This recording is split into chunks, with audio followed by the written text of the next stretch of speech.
우리가 지난번에 성령의 권능이라고 하는 말씀을 전하면서 성령의 권능, 성령의 임재를 받으면 우리가 담대해진다라고 이야기했습니다. 늘 소극적이었고 늘 자존감이 떨어져 있었고 그리고 두려움에 사로잡혔던 제자들이 성령의 능력을 받고 많은 사람들 앞에서 당당하게 자기의 입장을 이야기했을 때 우리는 성령의 권능 가운데 임했던 자들이 얼마나 담대해졌는지를 우리가 지난번에 말씀을 통해서 살펴보았습니다. 오늘은 두 번째로 성령의 권능이 임하면 지혜를 얻게 되어집니다. 여러분 국어사전을 보게 되면 우리가 지식과 지혜에 대한 차이점을 좀 봐야 되는데 국어사전에 보게 되면 지식은 어떠한 것에 대하여 배우거나 경험한 것을 통해 알게 된 명확한 인식이라고 말합니다. 그러니까 우리가 지식이라고 말할 때 그 지식은 애매하게 아는 게 지식이 아니라 우리가 뭔가를 배웠으면 그걸 명확하게 알고 우리가 뭔가 일을 하거나 경험을 했다면 그 경험한 것을 통해서 명확하게 아는 게 지식이라고 말한다는 거지요. 성경에서도 이 지식을 이야기할 때 무언가를 필요한 것을 만들 때 필요한 지식을 이야기합니다. 예를 들자면 우리가 마이크를 만든다고 말할 때 마이크를 만드는 방법에 대한 여러 가지 기술적인 정보들이 있죠. 예를 들자면 마이크는 어떻게 구성되어졌고 어떻게 증폭을 하고 있고 이런 것들을 설명하는 것에 대한 배움, 이 가르침이 지식이고 그리고 그것을 그대로 만들면서 경험되어지는 것들 또한 지식이라고 말하는 겁니다. 이것을 통해서 명확하게 할 때 우리는 그것을 지식이라고 말하는데 성경은 바로 그걸 이야기하는 거죠. 배를 만들 때의 여러 가지 설계도를 볼 수 있는 그러한 능력, 그 기술적인 능력도 지식이라고 봅니다. 그리고 배를 만들면서 경험이 쌓여져서 이제는 그것이 내 머릿속에 있어서 그걸 배를 만들 수 있는 여러 가지 정보들도 지식이라고 말합니다. 그래서 지식이라고 말할 때 배움과 경험을 통해 알게 된 정보, 그것을 명확하게 이해하는 능력이 지식이라는 거죠. 그럼 지혜는 좀 다릅니다. 지혜는 국어사전에서는 사물의 이치를 빨리 깨닫고 정확하게 처리하는 능력이라고 말합니다. 예를 들자면 마이크를 만들려고 하는데 마이크를 공부할 때의 여러 가지 증폭이나 계산하는 부분이나 우리가 책을 봐서 잘 이해가 안 돼요. 그런데 그거를 이해할 수 있도록 도와주는 게 지혜라는 것입니다. 그리고 그것을 이해할 수 있는 뿐만 아니라 이제는 마이크를 만드는 데 있어서도 그 정보와 그 이해된 것들이 떠오르고 예전에 경험했던 것들이 떠오르고 이전에 어떠한 사람들이 말했던 것들이 떠올라서 그것을 내가 활용할 때 그걸 지혜라고 말하는 거예요. 그러니 국어사전에서 말하는 지혜는 무언가를 빨리 터득하고 이해하는 게 지혜라는 것입니다. 성경에도 마찬가지입니다. 여러분 성경에서 가장 큰 지혜를 이야기할 때 보이지 않는 하나님을 아는 것이 지혜이고 보이지 않는 하나님의 말씀의 진리를 깨닫는 게 지혜라고 말합니다. 그리고 그 우리가 알고 있던 모든 지식과 정보를 우리의 삶 속에서 활용할 수 있는 능력이 지혜라는 거예요. 학교에서 공부를 배웠습니다. 또 우리가 세미나를 들었습니다. 강의를 들었습니다. 말씀을 들었습니다. 그러면 우리가 알고 들었던 모든 것들을 삶에서 적용하고 활용하고 나타낼 수 있는 게 지혜라는 것입니다. 그래서 지혜를 정리해보면 배움이나 경험을 통해 알게 된 지식을 필요한 곳에 사용할 수 있는 능력이 지혜라는 거예요. 그럼 좀 설명을 좀 쉽게 하면 지식은 내가 학교에서 배웠고 세미나를 통해 배웠고 또는 강의를 통해 배웠고 또는 책을 통해 배웠다면 그게 지식이라면 지혜는 내가 배운 것을 삶에서 그렇게 활용하도록 기억나고 생각나고 더 좋은 방향으로 나아갈 수 있도록 돕는 게 지혜라는 것입니다. 그 지식과 지혜의 차이가 있는 거죠. 그러면 저와 여러분들은 오늘 말씀을 통해서 지혜를 소망하고 지혜를 얻고자 원하는 마음을 가져야 되는 것입니다. 그 말씀을 살펴보기 전에 우리 사도행전 2장 7절 말씀을 한번 살펴보겠습니다. 사도행전 2장 7절입니다. 우리 가정에서도 다 찾으십시오.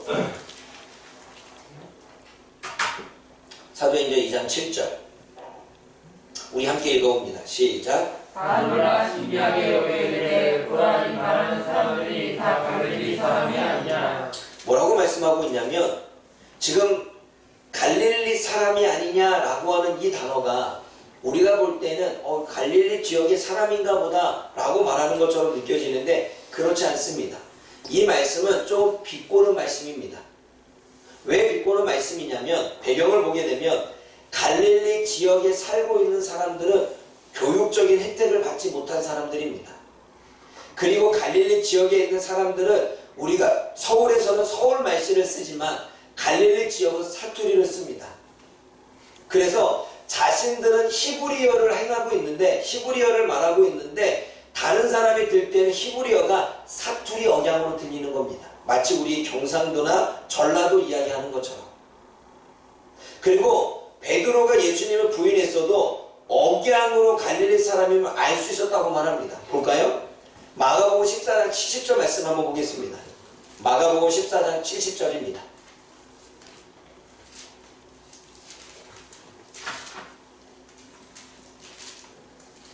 마가복음 14장 70절 읽어봅니다. 시작. 또 부인하라. 못 찾아서 다시요. 마가복음 14장 70절 가정에서 찾았죠? 네, 함께 읽어봅니다. 시작. 또 부인하더라. 조금 후에 곁에 서 있는 사람들이 다시 베드로에게 말하되 너도 갈릴리 사람이 참으로 그 도당이니라. 네, 지금 너도 갈릴리 사람이다라고 베드로를 향하여 이야기하죠. 베드로가 부인할 때에 너는 갈릴리 사람이야 라고 어떻게 알았을까요? 갈릴리 지역의 특성이 가지긴 억양이 있었기 때문입니다. 여러분, 오늘 지금 말주변이 없는 갈릴리 사람들이 유창하게 외국어를 하고 있습니다. 얼마나 놀랐겠습니까? 교육적인 혜택을 받지 못했던 갈릴리 사람들이 말주변이 없는 사람들이 지금 영어를 유창하게 하고 있고 일본어를 유창하게 하고 있고 중국어를 유창하게 하고 있습니다. 헬라어를 유창하게 하고 있고 에티오피아 영어를 그를 유창하게 하고 있고 이집트 언어를 유창하게 하고 있는 거예요. 그러니 이는 갈릴리 사람이 아니냐? 말주변도 없고 배운 것에 혜택을 못 누린 사람들이 어떻게 외국어를 할 줄 알지? 갈릴리 사람들이 아니냐? 이렇게 비약하고 있는 것입니다. 또 고기 잡는 일 외에 교육적인 혜택을 받지 못한 사람들이 설교를 전할 때 구약의 메시지를 잘 인용하고 있습니다. 아니 평상시에 그냥 먹고 살기 위해서 고기 잡는 일에 열심히 했던 뱃사람들이 어떻게 구약을 앓고 있었고 구약을 암송하고 있었고 구약에 대한 지식이 있었냐 이거지요. 더군다나 예루살렘에 살고 있던 사람들은 어느 정도의 지위를 가지고 있고 그리고 이 성경을 연구하고 있는 영적인 지도자들이었습니다. 그런데 그 사람들 앞에서 구약 성경을 인용하며 지금 하나님의 말씀을 전하고 있습니다. 그러니 그들이 볼 때에 이게 얼마나 놀라운 일입니까? 이들이 구약을 인용하는 구약의 말씀을 아는 것도 희한하고 성경을 풀어서 해석하는 것도 희한하고 외국어를 유창하게 하는 것도 희한하는 그러게 이들은 갈릴리 사람인데 어떻게 이러한 능력들을 가지고 있지? 이러한 의미에서 갈릴리 사람이 아니냐라고 말하는 것입니다. 그러므로 사랑하는 여러분, 이들이 이렇게 능력을 가질 수 있었던 것은 사도행전 2장에 나타났던 성령의 임함으로 인해서 이들이 담대함을 갖기도 하고 성령의 임함으로 인해서 이들이 권능을 받았는데 그 권능이 지혜로 임했다는 것입니다. 여러분, 유대인들은 어릴 적부터 남녀노소 할 것 없이 모두 모세오경을 암송을 합니다. 그 암송하고 난 이후에 삶은 대학교를 가거나 아니면 여러 가지로 하겠죠. 그러나 암송을 하되 생활적인 부분에 빠진 사람도 있습니다. 근데 여러분, 우리도 알다시피 초등학교 때 배운 거 다 기억나는 사람 있나요? 저도 초등학교 문제를 풀려고 하니까 너무 어려워 못 풀겠더라. 중학교는 더 못 풀겠더라고요. 그러니까 예전에 배웠던 것들이 기억이 잘 나지 않죠. 마찬가지입니다. 여러분, 지난주 설교 말씀 암송하셨나요? 지지난주 설교 말씀 암송하시나요? 주일학교 아이들은 찬양 율동을 하면서 그 암송할 구절을 이야기하는데 암송하고 있을까요? 우리가 암송을 했어도 기억하지 못하는데 그들은 달달달 암송하고 외웠던 말씀을 이제 시간이 지나고 성인이 되어졌을 때 얼마나 기억했을까요?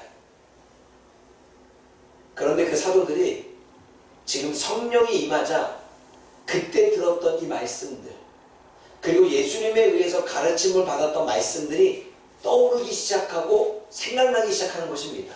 그래서 말씀을 전할 때 적절한 순간에 그 말씀을 인용하고, 또 자신이 원하고자 원하는 논리적인 이야기를 할 때 또 다른 구약의 말씀을 인용하는 이러한 문구 구조까지도 논리적으로 행하고 있다는 거죠. 그게 왜 가능합니까? 지혜가 있었기 때문에 그렇습니다.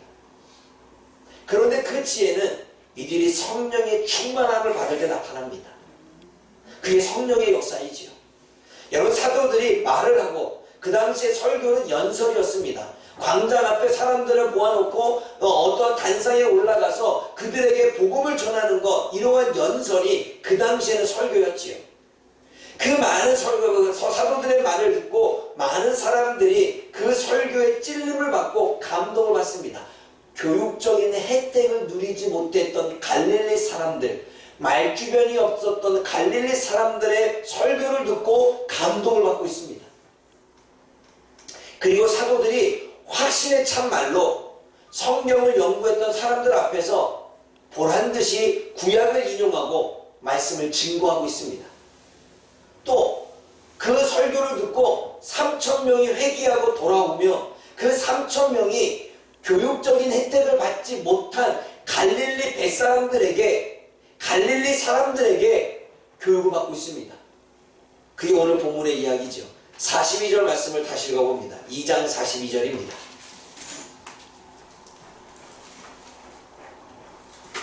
사도행전 2장 42절 읽어봅니다.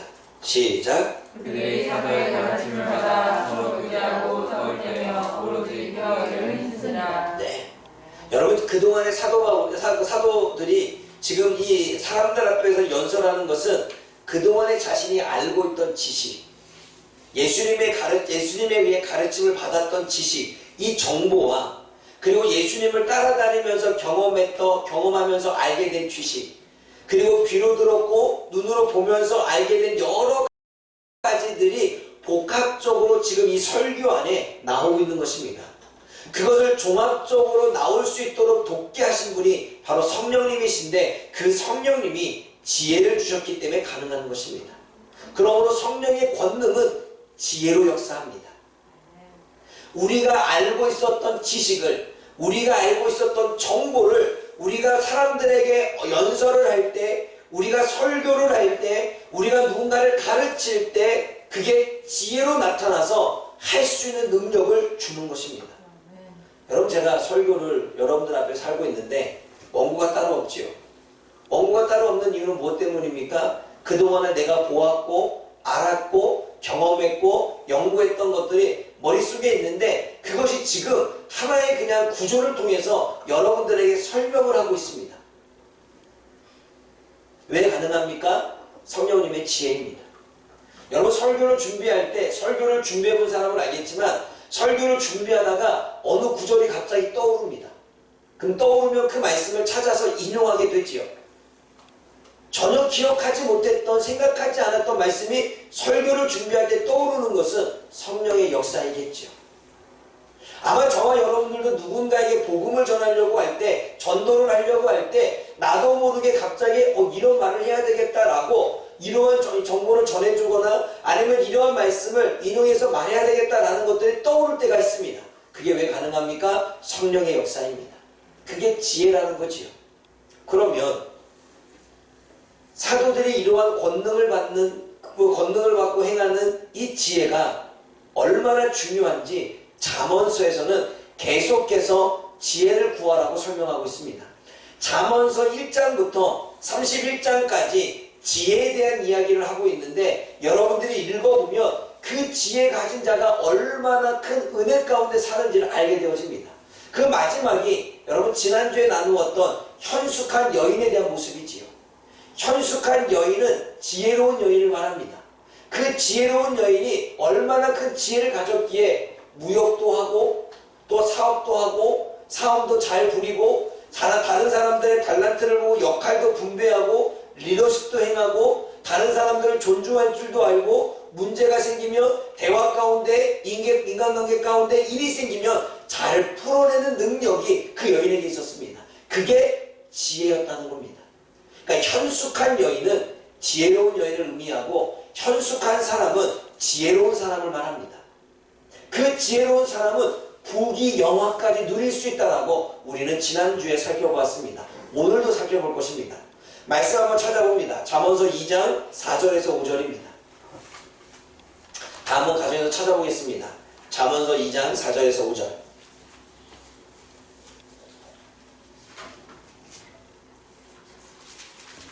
함께 읽어봅니다. 잠언서 2장 4절에서 5절입니다. 시작. 은을 구하는 것 같이 그것을 구하며 감추어진 보배를 찾는 것 같이 그것을 찾으면 여호와 경외하기를 깨달으며 하나님을 알게 되리니. 여러분, 무엇 같이 사람들은 은을 원하지 지혜를 원하진 않을 거예요. 은을 원하는 것 같이 지혜를 원하라고 말합니다.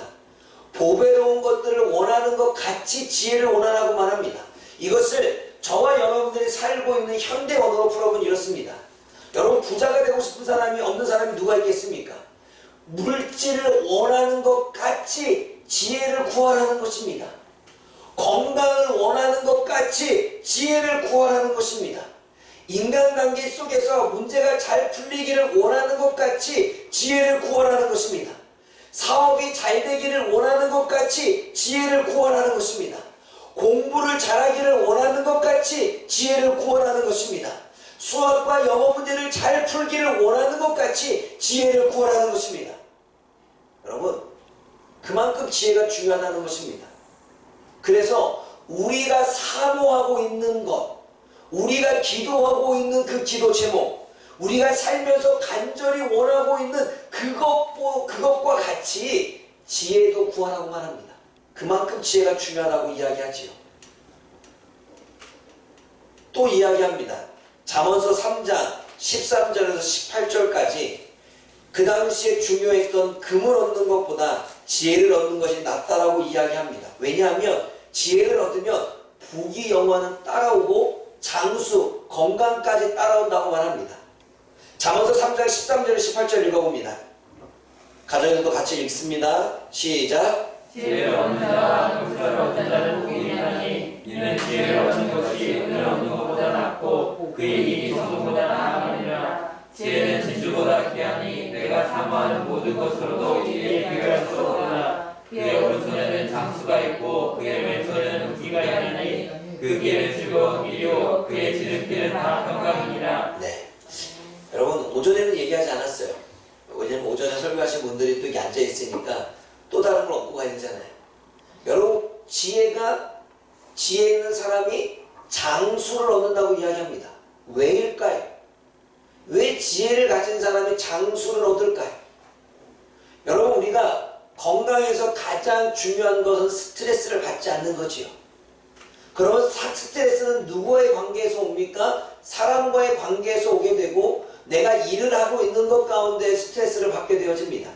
그러면 우리도 모르게 스트레스를 받게 되면 건강도 약해질 뿐만 아니라 좋지 않은 음식도 먹게 되어지지요. 사람들은 스트레스를 받으면 술, 담배를 하고 스트레스를 받으면 먹기 시작하고 스트레스를 받으면 잠도 오지 않습니다. 그런데 여러분, 지혜가 있는 사람은 사람들과의 관계에서 스트레스를 받지 않도록 지혜롭게 관계를 맺어갑니다. 직질성을 지켜나가고 또는 내가 이쯤에서 말할 것을 말하고 이쯤에서 내가 물러설 건 물러서고 다가설 건 다가섭니다. 또 사업을 해가는 데에 지혜가 있으니 그 지혜 가운데 지금 당면된 프로젝트를 해결할 수 있는 것들이 떠오르니 고민하지 않아도 스트레스를 많이 받지 않아도 그 문제를 해결하게 되니까 잠을 못 잃을 이유도 없고 그리고 그 문제 때문에 머리 아파 싸맬 이유도 없지요. 그러면 스트레스가 줄어들겠죠. 그러기에 장수하는 비결이 되어집니다. 이제 이해가 되셨습니까? 그 부귀영화는 어떨까요? 왜 지혜로운 사람이 부귀영화를 얻게 될까요? 지혜로운 사람은 지혜롭게 말하고 지혜롭게 사람을 상대하고 지혜롭게 사람들과 관계의 마음을 끌어내기 때문에 명예를 얻게 되어집니다. 존경을 얻게 되어지고 그리고 그 사람들이 저 사람 참 지혜로워 라고 말하며 사람들이 그 사람의 이야기를 들으려고 하겠지요. 명예가 얻게 되어집니다. 또 지혜로운 사람이 지혜롭게 말하니까 사업을 할 때에도 상대방과의 거래 가운데 지혜롭게 말하니까 거래가 성사되어지고 그리고 말을 논리적으로 하게 되고 그 사람을 설득하는 능력이 생기니까 여러 가지 일들이 잘 되어지겠지요. 그러면 여러분 일이 잘 되어지고 사업이 잘 되어지면 사람들에 의해서 소개를 받기 시작하게 된다면 어떻게 되어질까요? 물질은 당연히 들어오게 되어져 있습니다. 그러기에 부귀영화를 누리는 거예요. 그러니까 잠언서 31장에 기록됐던 현숙한 여인이 그 일을 행할 수 있고 존경을 받을 수 있고 무역을 행할 수 있고 적절한 것에 사람을 사용할 수 있었던 그 이유가 다 그 지혜 때문입니다. 그러기에 지혜는 장수를 가져오고 지혜는 부귀영화를 가져오는 것입니다. 그러기에 지혜가 중요한 것입니다. 잠언서 4장 7절 읽어봅니다. 또 지혜를 제1이라고 이야기합니다. 잠언서 4장 7절 함께 읽어봅니다. 시작. 지혜가 제일이니 지혜를 얻으라. 내가 얻는 모든 것을 가지고 명철을 얻을지니라. 지혜가 제일이래요. 여러분 만약에 지식이 제일이라면 잠언서에는 지식을 얻을지니라 정보를 얻을지니라 배움에 열심히 할지니라 이렇게 얘기했겠죠. 그러나 우리가 아무리 지식을 가져도 우리가 많이 정보를 알아도 그리고 우리가 많이 세미나를 듣고 다양한 정보들이 머릿속에 있어도 이것을 살면서 사람들과의 관계 속에 또는 나의 문제 속에 그 능력을 활용하지 못한다면 의미가 없는 것입니다. 그 정보도 그 지식도 의미가 없는 거지요. 그러므로 학교에서 아무리 공부를 열심히 해도 그 학교에서 배웠던 공부를 내가 살면서 활용하지 못한다면 의미가 없는 것입니다. 내가 아무리 책을 많이 읽어도 내가 강의를 많이 듣고 세미나를 많이 들었어도 내가 그 들었던 것들을 삶에서 활용하지 못하면 의미가 없는 것입니다. 우리가 세미나를 듣는 이유도 우리가 교육에 관련된 정보를 배우는 이유도 우리가 책을 통해서 여러 가지 다양한 것을 섭렵하는 이유도 살면서 활용하기 위해서인데 전혀 살면서 책을 읽는 것과 강의를 듣는 것으로 끝나버리고 삶에서 나타나지 않는다면 의미가 없겠죠. 그런데 그것을 삶에서 나타나도록 삶에서 활용할 수 있도록 돕는 게 지혜라는 것입니다. 그러게 여러분 정보도 지식도 배움도 중요하지만 이거를 활용할 수 있도록 도와주는 지혜가 상당히 중요함을 성경은 이야기를 하고 있습니다. 사랑하는 여러분, 지금의 시대는 4차 산업혁명 시대라고 말합니다. 4차 산업혁명 시대의 인재는 소통력이 있는 사람, 인격을 가지고 있는 사람, 문제 해결 능력이 있는 사람, 창의력을 갖고 있는 사람을 미래의 인재라고 말합니다. 근데 여러분, 지혜로운 사람이 여기에 다 속합니다. 지혜로운 사람이 창의력을 갖습니다. 왜냐하면 그동안에 우리가 배우고 알고 있던 모든 정보가 머릿속에 있는데 그 머릿속에 있는 게 융합이 일어나서 뭔가 내가 나타낼 수 있고 뭔가 새로운 것들을 만들어낼 수 있기에 그 창의력이 나오기 때문에 어때요? 지혜가 창의력입니다. 사업하는 사람들에게는 이것이 나에게 도움이 될지 수익이 될지 아니면 피해가 될지를 알 수 있는 직관력, 그게 바로 지혜인 것입니다. 또 내가 뭘 잘하는지를 알고 내가 뭘 못하는지를 알아서 못하는 것들은 조금 보완을 하고 잘하는 것들은 조금 더 앞서 나갈 수 있도록 우리가 우리 자신을 아는 것을 사회에서는 메타인지라고 말하죠. 그 메타인지도 지혜인 것입니다. 또 사람들 가운데에서 협업을 이루고 소통을 이루어가는데 상대방이 지금 무슨 얘기를 하는지를 잘 알아들을 수 있는 능력이 지혜이고 그리고 그것을 잘 이해해서 소화하기 때문에 새로운 아이디어를 내서 협업을 이뤄가고 문제를 해결해 나가는 것도 지혜인 것입니다. 그럼 여러분, 우리가 살면서 가장 필요한 것은 지혜라는 거예요. 그래서 지혜는 보이지 않는 하나님을 알고 믿을 수 있는 능력이 지혜입니다. 하나님을 알게 되는 것도 지혜 때문입니다. 또 우리가 육적인 인생을 살아가고 있지만 우리가 살아가는 현실의 이 육적인 현실 가운데에서도 영적인 것을 보고 알고 깨닫는 것 또한 지혜입니다. 우리가 배웠고 경험했던 것을 우리가 그것을 사용할 수 있고 활용할 수 있고 이해할 수 있는 것이 지혜인 것입니다. 지혜는 세상의 모든 가르침과 행동을 분별할 줄 알아요. 무엇이 옳은 것인지 무엇이 옳지 않은 것인지 분별할 줄 압니다. 지금 내가 이렇게 행동하는 것이 옳은 일인지 내가 이렇게 행동하는 것이 옳지 않은 일인지 아는 것이 지혜입니다. 내가 지금 이렇게 말하는 것이 맞는 것인지 이렇게 말하는 것이 맞지 않는 것인지 아는 것이 지혜입니다. 내가 지금 이 상황 가운데 어떻게 일들을 해야 되는지를 옳게 분별하는 것이 지혜라는 거지요. 또 지혜는 사람들과의 관계에서 어떻게 말해야 될지 어떻게 행동해야 될지 아는 능력입니다. 그래서 그러잖아요. 우리 성도님들이 저한테 하는 얘기는 제가 좀 그때 당시 성령님이 지혜를 주셔서 지혜롭게 말했습니다 라고 말해요. 말하는 것도 지혜입니다. 논리적으로 말하는 것도 지혜고요. 사람이 마음 상하지 않도록 말하는 것도 지혜고요. 때로는 마음이 상하더라도 그 영혼의 미래를 위해서 강하게 말하는 것도 지혜입니다. 적절하게 그때에 따라 그 상황에 따라 그 사람에게 맞는 말을 하는 것이 지혜입니다. 그래서 잠언서에는 뭔가 대화를 할 때 옥구슬이 굴러갈 정도로 이야기를 하라고 하는 이야기도 있습니다. 왜 가능합니까? 지혜인 것입니다. 근데 지혜가 닫히면 자기 감정에 빠지면 자기 현실에 빠지면 두려움에 빠지면 지혜가 닫혀서 올바로 이야기하지 않습니다. 그 나중에 어떻게 합니까? 후회하죠. 그때 내가 왜 그렇게 말했을까? 지혜는 그 당시에 적절하게 가장 좋은 말을 가장 적절한 말을 할 수 있는 분별력과 통찰력과 논리력을 주는 게 지혜인 것입니다. 또 지혜는 헛된 인생이 아니라 가치 있고 의미 있는 인생을 사는 것입니다. 지혜가 없으면 내가 뭘 해야 될지 모릅니다. 지혜가 없으면 내가 어떻게 살아가야 될지 모릅니다. 지혜가 없으면 내 미래에 내가 잘하는 것을 모르기에 뭘 해야 될지 고민하게 됩니다. 그러나 지혜 있는 친구들은 자기가 아는 것이 잘하는 게 뭔지를 알고 그것을 준비하고 그것을 위해서 달려갑니다. 이게 지혜입니다. 그래서 자신의 인생을 하루하루 헛되게 보내지 않고 의미 있는 인생을 살지요. 가치 있는 인생을 살아갑니다. 그리고 미래를 준비하기 위해 현실에 노력을 합니다. 그게 지혜입니다.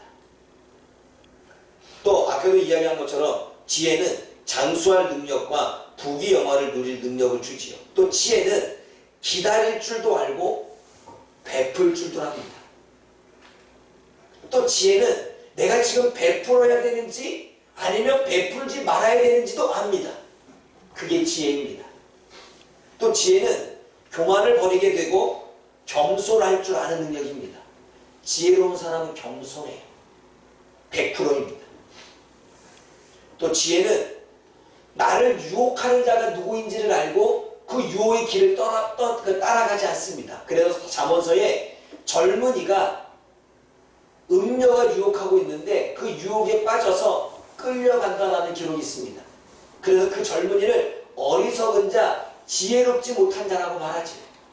지혜로운 사람은 지금 나를 유혹하고 있는 게 뭔지를 압니다. 사람이 유혹하고 있는지, 환경이 유혹하고 있는지, 지금 상황이 유혹하고 있는지, 문제가 유혹하고 있는지, 내 감정이 유혹하고 있는지, 눈앞에 보여지는 것들이 유혹하고 있는지 압니다.